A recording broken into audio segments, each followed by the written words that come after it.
lagi bersama kita dalam Suara Dapil, Suara Daerah Pemilihan.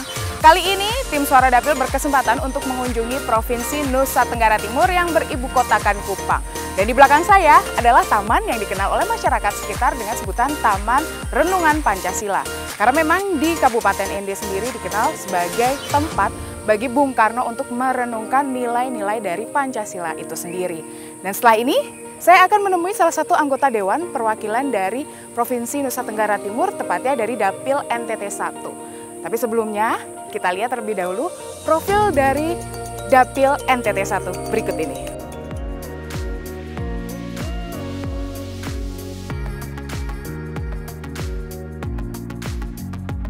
Provinsi Nusa Tenggara Timur yang beribu kotakan Kupang adalah salah satu provinsi di Indonesia yang banyak dikenal masyarakat baik lokal maupun mancanegara karena pesona wisata alamnya.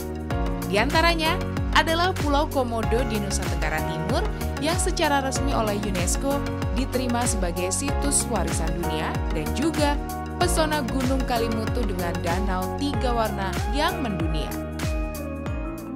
Potensi wisata Nusa Tenggara Timur memang tidak perlu diragukan lagi.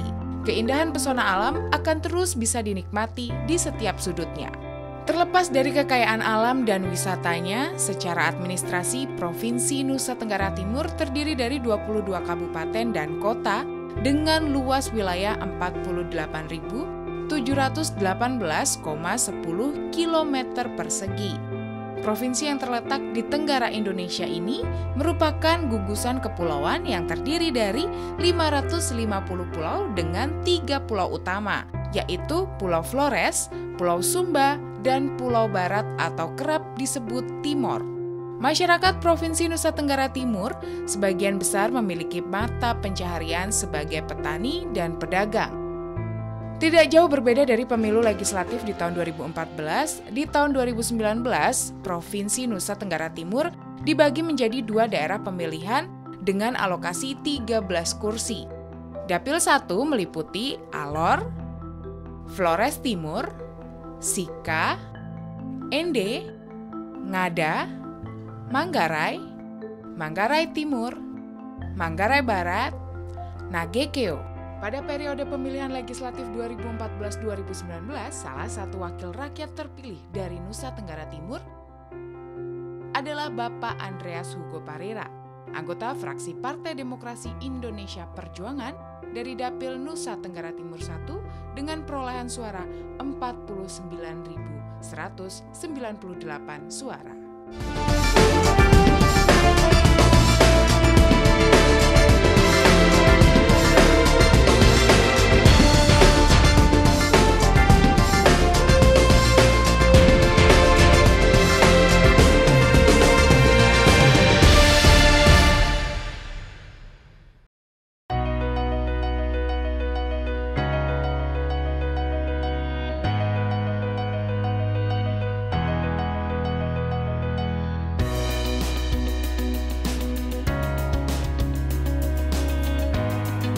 Pemirsa, kali ini tim Suara Dapil akan mengikuti kegiatan salah satu anggota Dewan Perwakilan dari Dapil NTT 1 yaitu Bapak Andreas Hugo Parera dari fraksi PDI Perjuangan dan juga anggota Komisi 1 DPR RI. Seperti apa kegiatannya? Ikuti saya.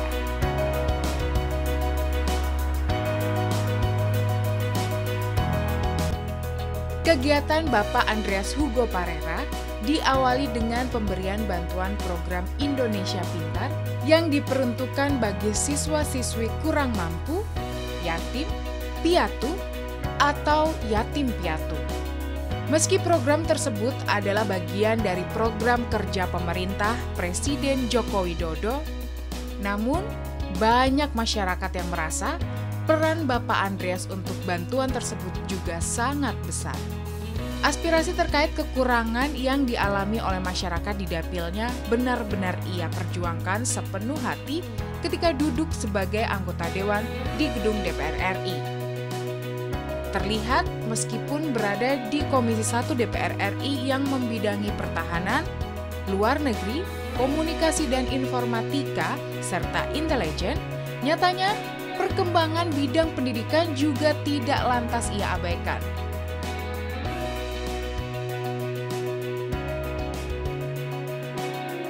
Dampaknya bagi kami merasa bisa meringankan beban orang tua untuk membantu biayai uang sekolah kami dan bisa membeli perlengkapan yang kami butuhkan.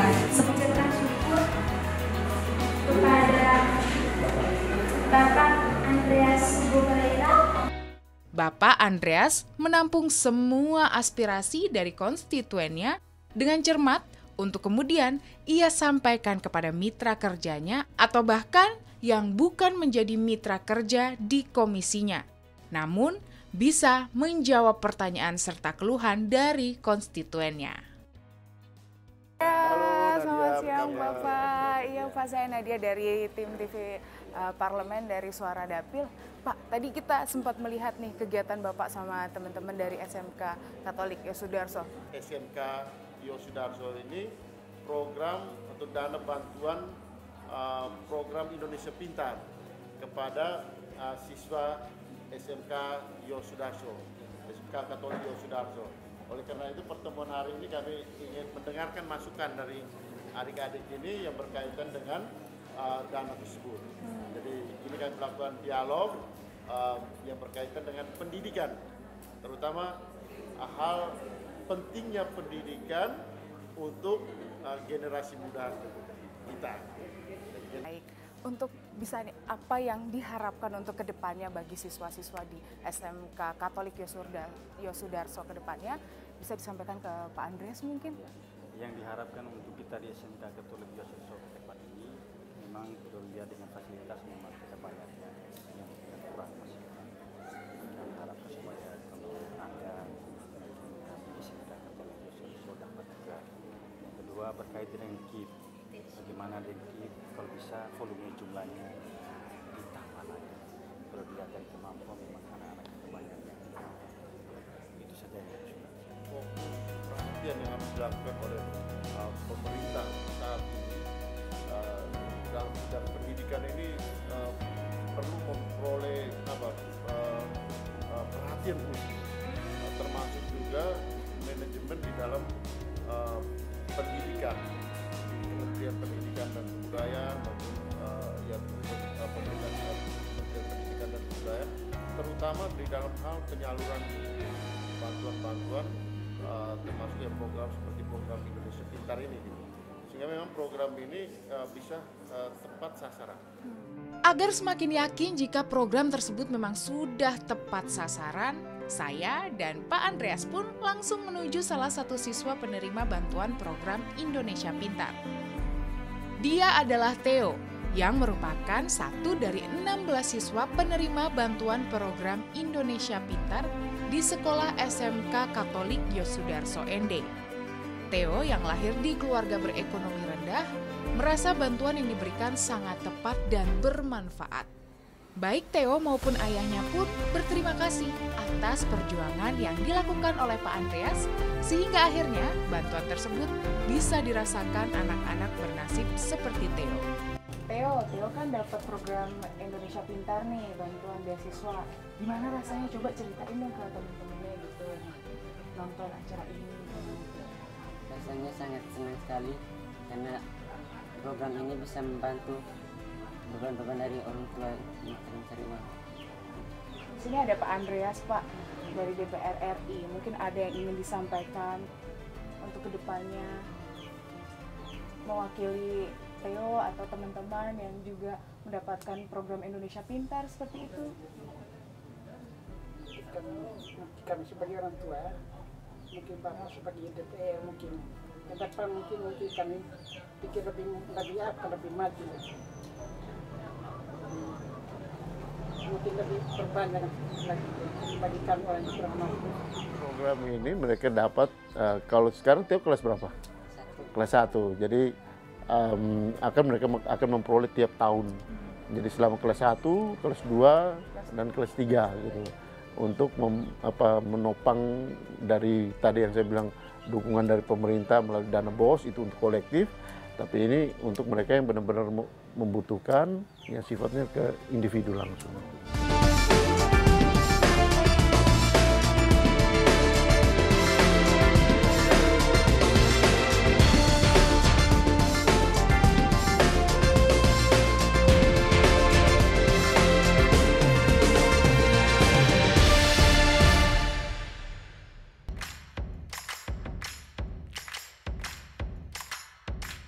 Hari berikutnya sedikit kejutan bagi tim Suara Dapil. Bapak Andreas mengajak tim Suara Dapil untuk ikut dalam menyambut kedatangan Menteri Komunikasi dan Informatika Rudiantara. Dari cerita Bapak Andreas, kedatangan Menkominfo ke ND untuk meresmikan program Indonesia Merdeka Sinyal. Namun sayangnya hal tersebut masih belum dijelaskan secara utuh oleh Bapak Andreas kepada tim Suara Dapil.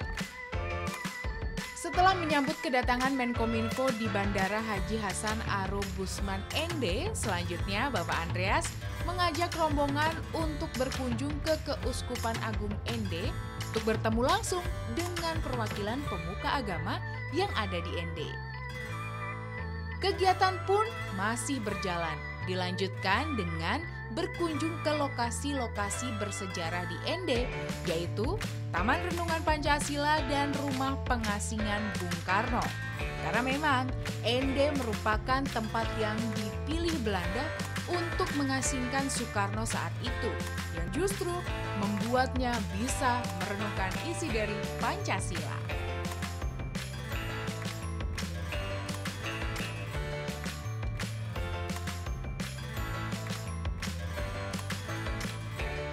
Mengakhiri perjalanan singkat mengenal sejarah Pancasila di ND, Bapak Andreas mengajak tim Suara Dapil mengikuti kegiatan selanjutnya, yaitu bertemu dengan siswa-siswi SMA Mutmainah ND dan mengenalkan program Indonesia Merdeka Sinyal bersama Menteri Komunikasi dan Informatika Rudiantara. Antusiasme siswa, siswi, alumni, bahkan masyarakat terlihat dari penyambutan dan ajuan pertanyaan terkait dengan masalah kualitas sinyal di ND yang kurang maksimal kepada Bapak Andreas maupun kepada Bapak Rudiantara.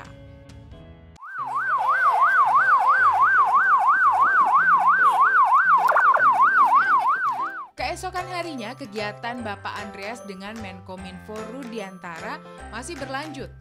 Kegiatan ini terkait dengan sosialisasi ND yang masuk dalam program Indonesia Merdeka Sinyal.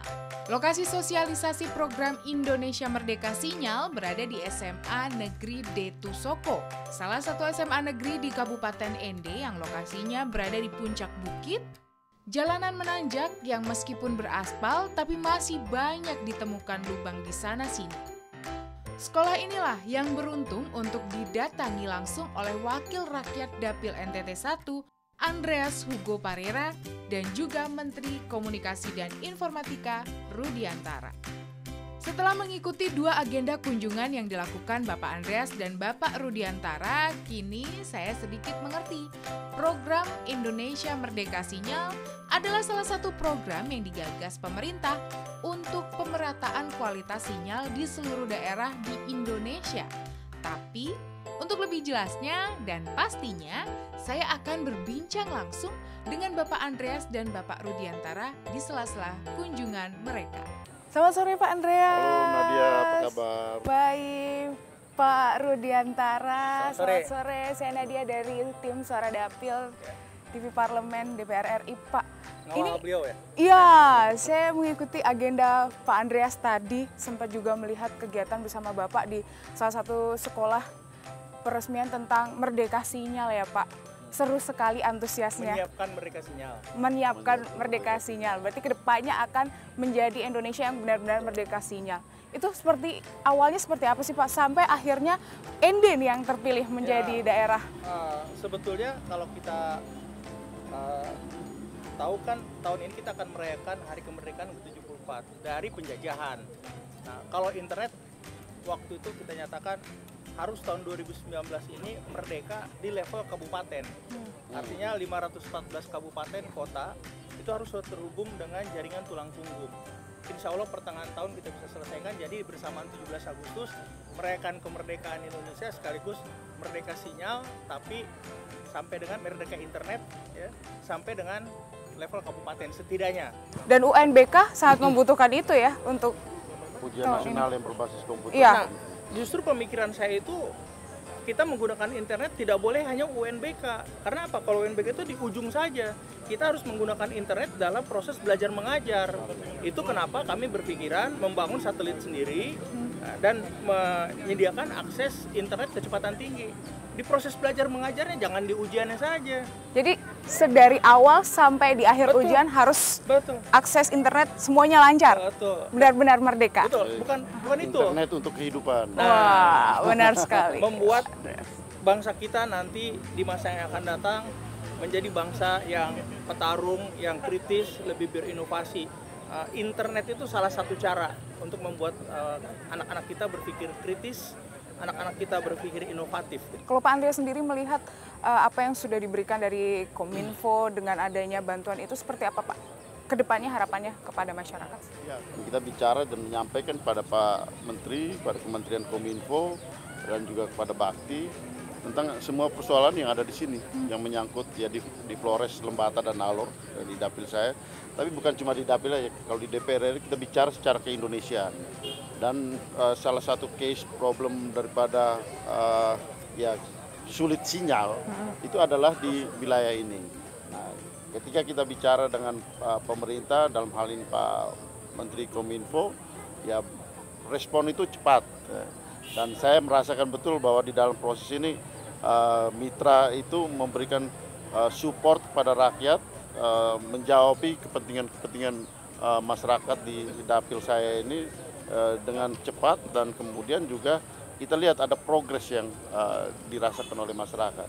Seperti apa yang hari ini Pak Menteri sampaikan, bahwa di dalam perencanaan pemerintah 2019 ini kita menuju pada Indonesia merdeka sinyal. Jadi pemirsa jangan kemana-mana, tetap di Suara Dapil, Suara Daerah Pemilihan. Mari Pak.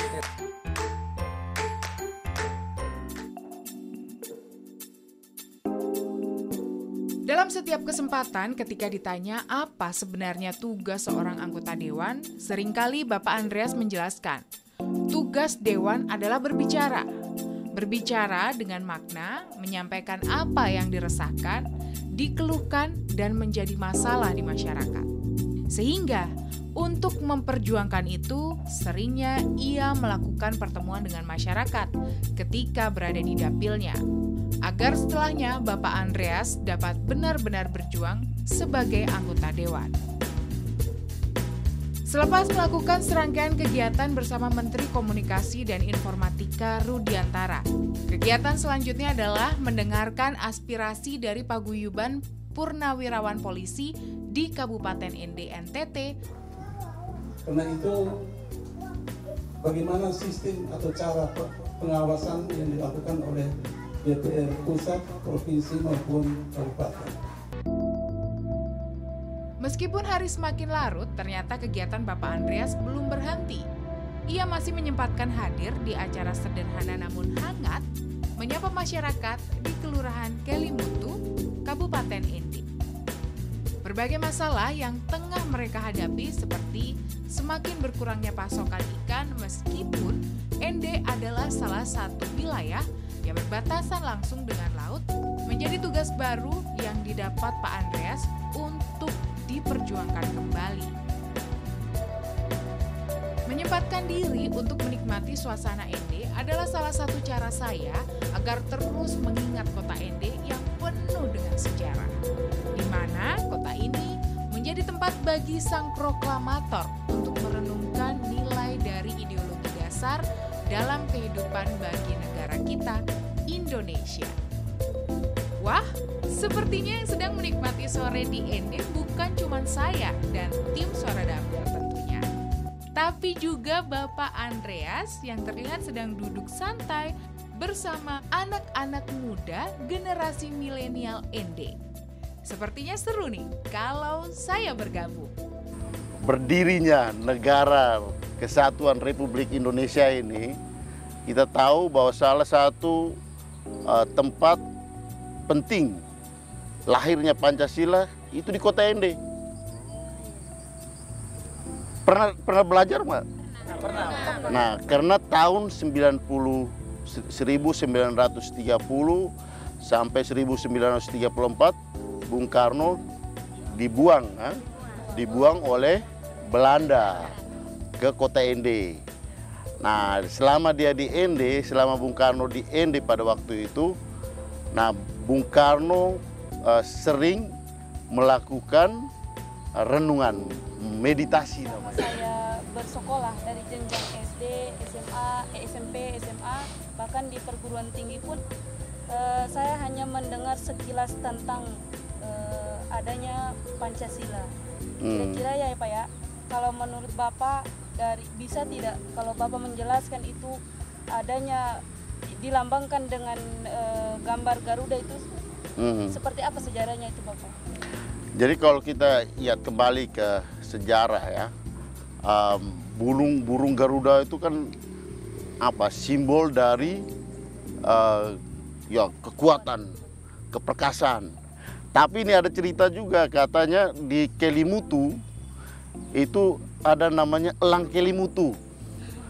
Ada elang Kelimutu. Elang Kelimutu ini katanya mirip dengan Garuda. Jadi Bung Karno waktu itu ketika bersemedi juga di Kelimutu,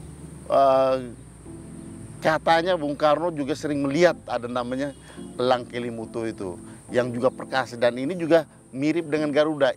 Kalau kita lihat di kota Ende ini kan benar-benar orang bilang apa? Miniatur Indonesia. Ada ya dari segi agama banyak perbedaan.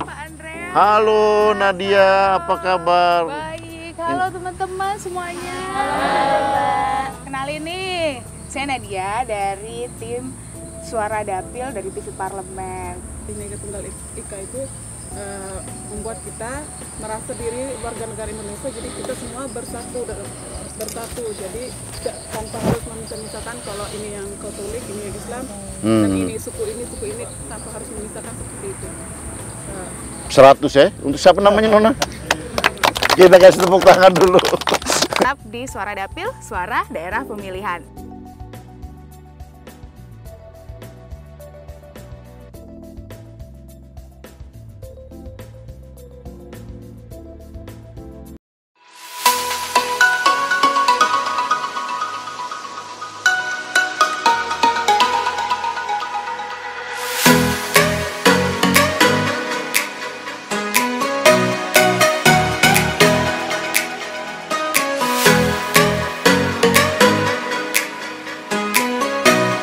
Keberuntungan saya dan tim Suara Dapil adalah Bapak Andreas Hugo Parera mau menemani kami untuk menutup perjalanan kali ini dengan menikmati surga kecil di Nusa Tenggara Timur. Meski menempuh perjalanan yang cukup melelahkan dengan dingin yang menusuk ke tulang dan harus dilakukan di jam 5 pagi waktu setempat, namun Bapak Andreas tetap ramah menjelaskan sejarah dari danau dan gunung Kelimutu kepada saya dan tim Suara Dapil. Pak Andreas. Halo. Wah, selamat pagi. Selamat pagi. Pak, boleh diceritakan dong, kan udah jauh nih sampai ke Kelimutu. Historinya dari Kelimutu ini seperti apa sih? Ya, kalau orang di sini, orang Kelimutu, orang kecamatan Kelimutu sini mempercayai bahwa di 3 kawah ini satu dan dua, yang ini warnanya sekarang hijau, yang di sana ya ada berubah menuju ke warna kebiru-biruan, dan yang di sebelah sana sekarang biasanya dia warnanya putih, tapi sekarang dia menjadi hitam. Jadi 3 warna yang berbeda gitu. Dan di 3 danau ini masyarakat di sini mempercayai bahwa di sini berkumpul arwah-arwah dari nenek moyang mereka gitu. Jadi ada danau pertama itu untuk arwah dari orang-orang tua. Kemudian yang berikut yang sebelah sana itu arwah dari orang-orang muda yang belum menikah. Dan yang ketiga itu arwah dari orang-orang yang selama hidupnya itu berbuat banyak hal yang kurang baik gitu. Nah mereka ya berkumpul di danau yang warna yang biasanya putih di hitam atau warna-warna yang gelap gitu. Berarti 3 warna itu ada artinya sendiri-sendiri ya, Pak? Ya betul. Dari perjalanan singkat dari tim Suara Dapil mengikuti Pak Andreas, apa nih yang bisa diambil dari berbagai kegiatan, mulai dari pemberian beasiswa, kemudian apalagi Pak? Bertemu konstituen ya Pak? Apa yang saya lakukan sebagai wakil rakyat dari daerah ini ya berkaitan dengan komisi dan berkaitan dengan tugas DPR, terutama membantu masyarakat di dalam bidang telekomunikasi dan informasi, termasuk juga bidang pendidikan, ya pertanian, transportasi, juga terutama 3 hal yang penting juga di sini, yaitu air bersih, transportasi, dan listrik. Ya, ini yang selalu menjadi aspirasi dari masyarakat supaya pemerintah memberikan perhatian khusus seperti itu. Kalau dari sudah banyak yang diperjuangkan oleh Pak Andreas, tapi untuk kedepannya masih ada nggak sih Pak yang ingin lagi diperjuangkan untuk masyarakat dari Dapil NTT 1 khususnya? Ya, terus terang masih banyak hal. 3 hal tadi yang saya sebutkan tadi, yaitu transportasi, dalam hal ini adalah jalan, jalan raya, kemudian air bersih, dan kemudian listrik. Nah, 3 hal ini perlu menjadi perhatian dari pemerintah pusat, sehingga dengan demikian ini juga membuat ya wilayah ini juga bisa berkembang sama dengan wilayah-wilayah lain jauh lebih maju. Baik, terima kasih Pak Andreas untuk waktunya sudah diperbolehkan dari tim. Terima kasih TV Parlemen yang sudah menemani saya selama 2 hari terakhir ini, dan ya saya kira kita bergembira melihat daerah yang ya unik, lihat dapil saya yang NTT 1 Flores Lembata Alor yang penuh dengan kekayaan alam yang indah, dan saya berharap ya suatu saat kita ketemu kembali di sini. Amin. Terima kasih Pak Andreas, dan akhir kata dari Danau Kalimutu, saya Nadia Kanaya dan saya Andreas Pereira mengucapkan terima kasih banyak untuk kita semua. Sampai jumpa di Suara Dapil, suara daerah pemilihan berikutnya. Bye. Bye.